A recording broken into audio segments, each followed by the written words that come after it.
அந்த நேரத்தில் தான் வந்து அந்த பழக்க வழக்கங்கள் மட்டும் பத்தாது, நம்மளுடைய சிந்தனை முறைகள்லையும் மாற்றங்கள் தேவை அப்படிங்கிறத உணர்வுச்சு. அது அனுபவங்களில் புரிஞ்சுக்கிட்டேன். அப்போ வந்து சக மனிதர்கள் நேசிக்கிறது, பிற உயிர்களை நேசிக்கிறது, அன்பா பழகிறது, மன்னிக்கிறது, இதெல்லாம் வந்து நம்ம பெரியவங்க சொல்லி கொடுத்துருக்காங்க.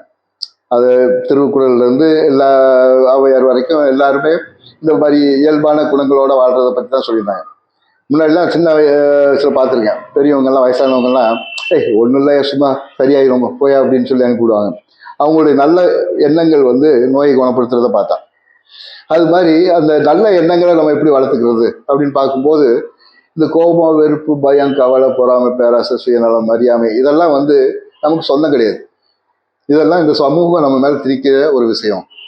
அது இந்த சமூகம்ங்கிறது யாருக்கு பலன் கொடுத்துக்கிட்டு இருக்கோ அவங்களுடைய ஆதிக்கத்தில் இருக்கு. அவங்க தான் சொல்லி கொடுத்த கொள்கைகள், கோட்பாடுகள், ஒழுக்க முறைகள், நெறிகள் எல்லாத்தையும் வந்து நம்ம தலையில் திணிச்சு வச்சிருக்காங்க.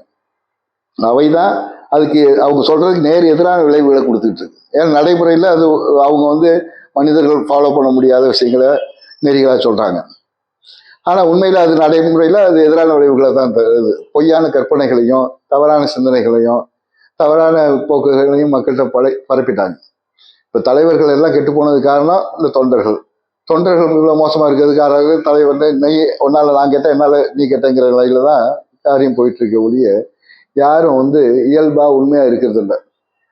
யாரும் எல்லாருமே அந்த சுயநலத்தோடையும் இதாலையும் தான் இருந்துட்டு இருக்காங்க.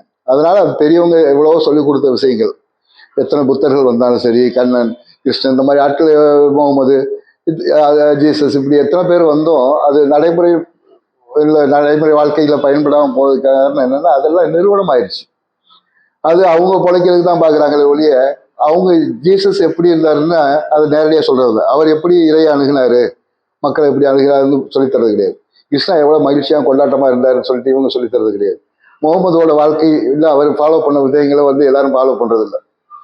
அப்போ எல்லாமே மத ரீதியாக போயிடுச்சு. அப்போ நமக்குள்ள இருக்கிற அந்த இறைத்தன்மையை, தன்னை உணர்தல், அதாவது திருமூலர் சொல்கிற மாதிரி தன்னை அறியாமல் தானே கெடுகிறான்னு சொல்லுவார்.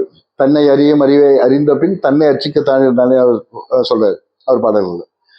அப்போ தன்னை உணர்தல்ங்கிறது ரொம்ப முக்கியம். அப்போ தன்னை உணர்தலாம் யாரை உணர முடியும்? தன்னை உணர்ந்தவன் தலைவனை உணர்ந்தான் சொல்றான்.